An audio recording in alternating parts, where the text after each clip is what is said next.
Hey, welcome to a review of the Lego Disney Castle. Technically, this is a Lepin kit, but you'll know it as Lego, and the pieces are just made by a different company. So, to save money, and that's what I'm going to talk about today is should you buy one, and if so, um, how difficult is it to build? What are some of the pros and cons? All right, so the real castle, located in Anaheim, California, at Disneyland. I believe there's also one in Disney World, and probably one in every Disney park around the world. This is known as Cinderella's Castle, and it's really the iconic Disney image where fireworks behind it, and it's one of the first things you see when you enter the park is this huge castle, and all lit up at night, and it's the image you see when you watch a movie made by Disney. So one of the first things I wanted to do is compare this image to some of the kits that were available. Now I have the start of a Lego city in my shed, my workshop, and I want there to be an amusement park area. So I already have the roller coaster and a pirate ship. There's also a gingerbread house, which I'm using as Santa's workshop. And so the nice thing about an amusement park is you can kind of put miscellaneous stuff there that doesn't fit anywhere else, and that includes minifigs. So some of my weird superhero minifigs, I don't collect superhero stuff, but I love the little superhero minifigs. But where would they go in a real city, right? I want my city to be fairly realistic, with lights and cars and mailboxes and coffee shops, etc. But when you have an amusement park, you can put characters all over the place. In fact, it's kind of fun, I think, to hide some of these funny characters all over your city. It gives people something to look for. Also, but the castle ties in kind of maybe the central focus point of an amusement park. The three options that are out there. Let me slide over just a little bit so you can see the price of the Lego one. Now, there are two kits that are similar. As a matter of fact, they're like carbon copy, and that's the Lego kit right there, and that's got 4,080 pieces in it, and it runs about $350. So, like I said, it's an expensive investment. And of course, true Lego collectors would only buy the Lego version, and they would keep the box, and they would keep it in perfect shape, and keep it all pristine, for investment purposes, so that maybe someday it would be worth twice as much. I don't care about that stuff at all. And the other two options definitely attracted me more, mostly because of price. And so Lepin, which is a company that has been in and out of the news for copying Lego, but from my understanding, they are still around, still surviving, and haven't been sued or taken down yet.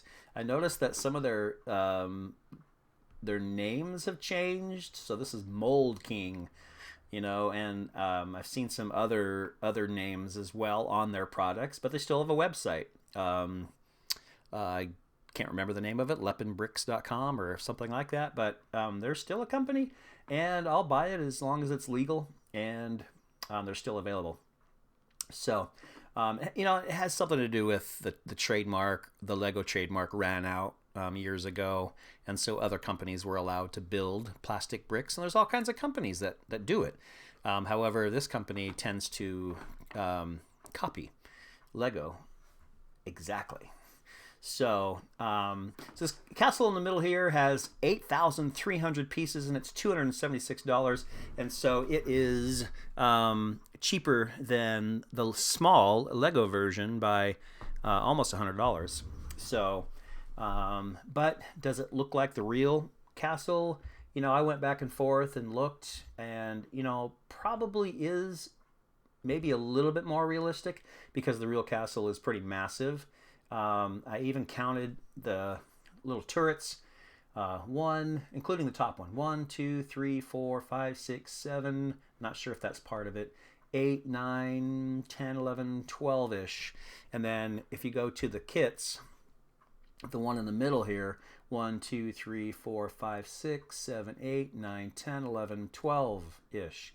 And where these others, 1, 2, 3, 4, 5, 6, 7, so you can see it may not be exactly like the real castle. So I really thought about it pretty seriously, but I have decided to add lighting to every building I do. It just makes all the difference when people say night and day. Yeah, literally.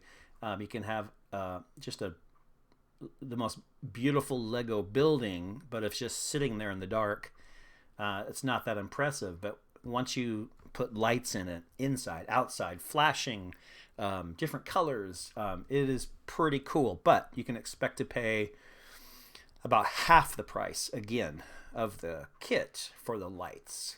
So I chose to go with this Lepin kit, which is exactly like the Lego kit. So really, I'm building the exact Lego castle for $129 instead of $350. So well under half, and it is identical. So why not? So I ordered it. The reason I ordered it was because, here's another reason that I didn't get the big one in the middle. It's taller. Now, it doesn't look like it in this picture, but the whole thing is just massive. And it actually is too tall for the room I've got. So this is the my workshop, and here's kind of the finished version. So I'm skipping ahead a little bit, but it is literally like an inch shorter than the room that I've got. So that's the other main reason that I went with that one. So the reasons I bought it right there, best price, 4,000 pieces is great. I mean, it still took me like 3 weeks to build it. It's massive. The larger one was too tall, and I can pretty much buy the light kit and this kit for way less than the Lego kit or the other one. So here's what it looks like when you open it up. There are bags and bags and bags of Legos. There are tons of them, and then the instruction booklet right there. So kind of all lay it out, and you realize you've got a lot of work ahead of you. So you just start with step one, right? So every marathon begins with one step forward. So I like the I like the computer directions a little bit better. One, because they're in front of me, they're up. I can use my desk as a workspace, and I can look at the monitor. I just tend to like that better instead of looking down at a booklet. So sometimes I do one, sometimes I do the other, but in this case I use the monitor, and I like how it's all color coded and you can see exactly how it should look, and you can find these instructions online, of course. So Lego offers theirs and Lepin offers theirs, and so here's what the ground floor starts to look like. And you know, it's kind of cool. You start to see the front steps, and you can kind of see this courtyard in the middle, and you start to wonder, you know, what this thing is going to look like as you build it. So here are some instructions. If you haven't seen them, I'm sure you have, but I like how the pieces you need are the first thing you see in this blue box, and if there are any pre-build steps, they're in this yellow box. So you'll put these pieces together as it is shown, and then the last thing, it shows you where those pieces go. So it's a great system. Parts you need and how many, they're all color coordinated, pre-build instructions, and then where they go on the model. And so level one was fairly simple. One thing that I didn't like right away was that these, I don't know what to call them, turrets, these round portions of the castle, they were designed to like slide open. And it made the castle very flimsy, and that would later prove to cause me some grief. which I'll talk about in a minute. So I'm looking at this picture. Also, I couldn't find this one little angled 45-degree piece, so I'm missing one. Still am missing one. I need to find one. I'm sure I've got one. But one thing that's nice about taking pictures is later, if you look at them, you can pick up things that maybe you wouldn't if you were just looking at the kit yourself. So I've got the first floor going, and up on top, here's some things that I probably wouldn't do again. The kit is designed to be really detailed inside and out. And so in my city, I plan to just have the front of the castle facing out. And so I probably will never see the inside of the castle. So things like, back here you can see in the corner there's a tall vase with some flowers. And there's all kinds of little details in the back, which I'll show you momentarily. But they have something to do with Disney characters and Disney movies, which is nice. But up here on top, you've got a bow and arrow and a target for some archery. I don't know what Disney movie that's supposed to be for. I'm sure there are plenty that have that.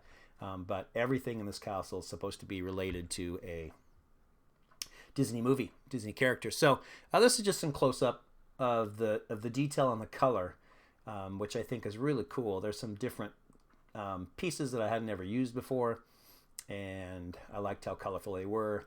So here we've got Minnie Mouse standing out on the steps. We've got some lights hooked up here, and we've got the other side of the castle finished. And so we got the turrets on the left, turrets on the right with walls. I like how there's some stickers that make it look like bricks. So you kind of put those on each little part of the castle to make it look authentic, a little bit more authentic.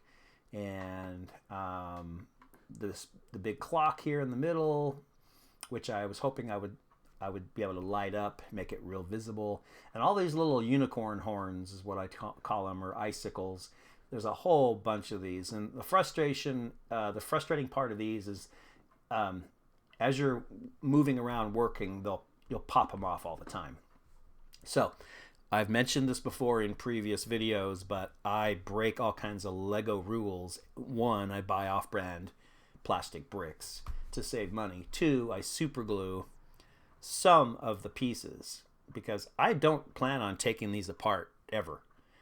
If I get rid of them, I'm either going to donate them or sell them as is. I'm not going to take them back apart, put them back in the bags, keep the original box, any of that stuff. So I really just don't want stuff to fall apart.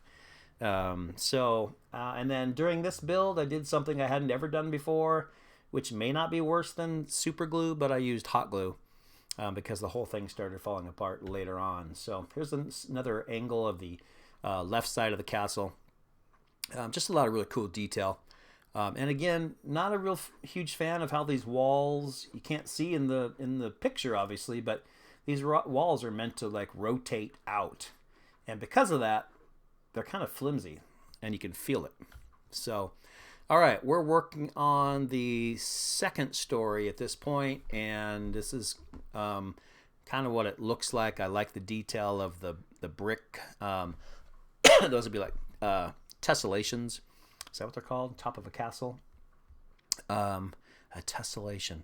I think that I'm not sure if that's right. I should know that. But the little castle-looking top pieces and windows with those unicorns and all these little details here, which are basically 1x2s and then 1x1 with some rounds snapped on. Very, very cool. And I'm liking it. So this is a blurry picture, but I was so impressed with the bed. You spend a lot of time building this little tiny bed, but it's a really neat little piece, and an example of the detail that's in the back, the inside of the castle. So here she is, kind of the finished lower level of the castle, and there's a few things that I noticed. One is these blue walls here at the top. There isn't one over here on the right, and I'm not really sure why, but there just isn't. And other than that, over here on the right corner, there's a couple lily pads with frogs on them. Kind of like that little detail. and the gold flags and details on the top. Pretty cool. So I flipped it around and took a picture of 4 of the rooms, and maybe if you're more of a Disney fanatic than I am, you'll know what these movies are. I believe this is Beauty and the Beast down here with that talking lamp, if I remember right. So that's like not a lamp, but a candelabra, maybe. Up here, thinking this is a Mickey Mouse when he was casting spells. The Apprentice. The don't remember, but the classic where the broom actually walks and flies around, and there's a spell book, and then probably Rapunzel or whatever that is with the spinny fabricy thing. Yeah, I know my stuff, don't I? And then down here, I have no idea. Pumpkin. I don't know. Kettle. It could be anything. There's some fruit, some vegetables. I mean, a carrot and some red peppers and some glasses. I don't know what that relates to, but good detail if you care about what's on the inside or the backside of the castle. And so here again is that piece that's building, getting taller, and here basically you've got the bottom level and you've got the middle level and another little turret that's ready to go up. And you can see again backside, you can see some knights in shining armor with some shields on the wall. There's a grandfather clock. There's also a nice light hanging from the ceiling right there, and really cool detail. Pretty impressed with it. And then when I put all that together, which included the very, very tall pinnacle at the top. You can see the size of it compared to me. It's tall. I'm a short guy, but that thing it's about half my height. And this is what it looks like front view in the grass. This is what it looks like back view in the grass. I think this is a flying carpet over here on the left. And there's a mirror up here. And I can't remember what else is up here, but it's fun detail. And I knew I wanted to do lighting, and so when it comes to lighting, you have to kind of make a decision. Are you going to light it while you're building it or after? And usually I don't order the lights at the same time because it's expensive. But I really should, because it is hard to put lights in after the fact. And I've never been able to follow the instructions on these kits. And so I use a company called Light Tailing.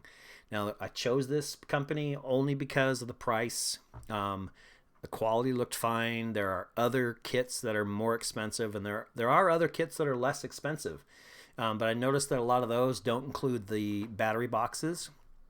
And that's probably the most important thing. I really don't need the instructions. I tried to follow them. I mean, they are supposed to go in very specific places. But man, you have to take you have to take a lot of this back apart so you can put the lights in and the wires in. So, I mean, if you just put the lights anywhere, it's going to look good, right? So, and the goal is to hide the wires, and so you can't see the wires. Now, I gave up on that. I'll be honest with you. I mean, there is a technique where you're supposed to take pieces apart, and you put the wires in between the studs of the Legos, and then you put them back together again. But if you're off just by a little bit and you snap them together, it's going to cut the wire in half. And I did that on this kit. Pretty important place, as a matter of fact. The lights in the front, these lamps, and the light above the clock. I chopped those in half trying to do this, and now I'm stuck. They don't work. I'm gonna have to figure out something else. But the battery box is important because you basically, and then it comes with this USB kind of adapter kit. So you plug one USB into the battery box and you get 6 light kits that branch out from that. So just one on off switch and you can turn on a lot of lights. So very, very cool. So this shows you what comes with the kit. The lights comes in this box. Here's the battery box and the USB plugs, and then the instructions.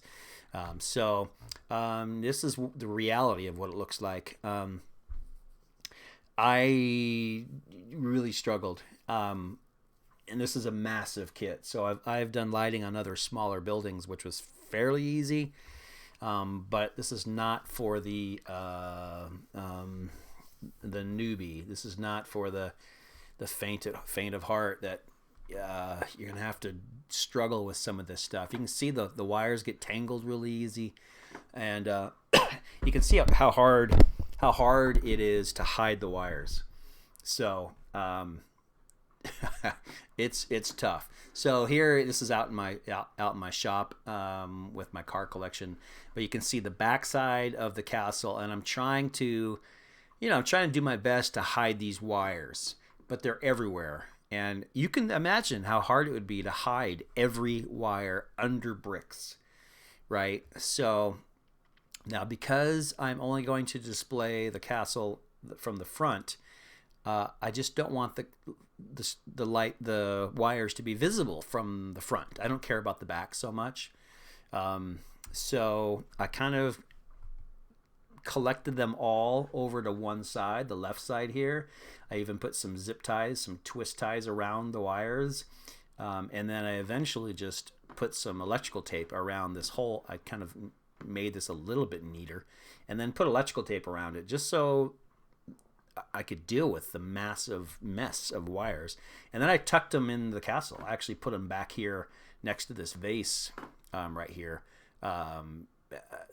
because you're not going to see the back. So kind of a close-up of some of the wires that I couldn't get rid of. And I decided to go ahead and use hot glue. One of the biggest problems I had was the castle kept falling apart. I mean, this thing is massive. So just moving it around, parts would fall off. And these walls that are movable, the whole thing, they fell off. They totally fell off and almost shattered. So I had to rebuild a lot of the front, and very frustrating. I put some hot glue. You can kind of see if you look at my mouse pointer here, I put hot glue there just to make them so they wouldn't move. And going back to that zoomed in picture, I went ahead and just put, because the lights are on the flat side of the Lego pieces, you can't easily attach the lights to other Lego pieces, which is another frustration. So I just did a drop of hot glue and then stuck them to the side of the castle. But you end up with wires that are visible. There's just there's a way, but very, very challenging. So I just decided it was worth the lights if I had a few visible wires. So now here is the final product. And I've got the one battery box here in front. I'm going to get a longer cable so that I can attach the power box further away from the castle, so you can just click it on. But basically, you can see the inside's lit up pretty well. Each of the towers is lit up. What you can't tell in this photo was there's about 4 lights that change colors, and so the castle changes colors all the time, and then the lights go all the way up to the top, which is pretty cool. What you don't see is there's also a spotlight that shines on the right wall and the left wall, and those also change colors. So I just hadn't had those hooked up for this photo. The downside is I tried to do, like I said, I tried to hide the wires, and I damaged one, and so I just removed them. So there's no lights here. Hey, go back. There's no lights here on this railing. There should be a light underneath of this pillar, and there should be a light with these lamps, and this lamp's missing. And there should be a light up here at the clock. Now, will I add those back someday? maybe. It's pretty impressive to have a lamp actually lit, not just lights that are just there, right? I mean, all these other lights are kind of just there, but to have a light bulb in a lamp is really cool. I may or may not do that. But all in all, the kit is impressive. It is definitely breakable. Fragile is the word.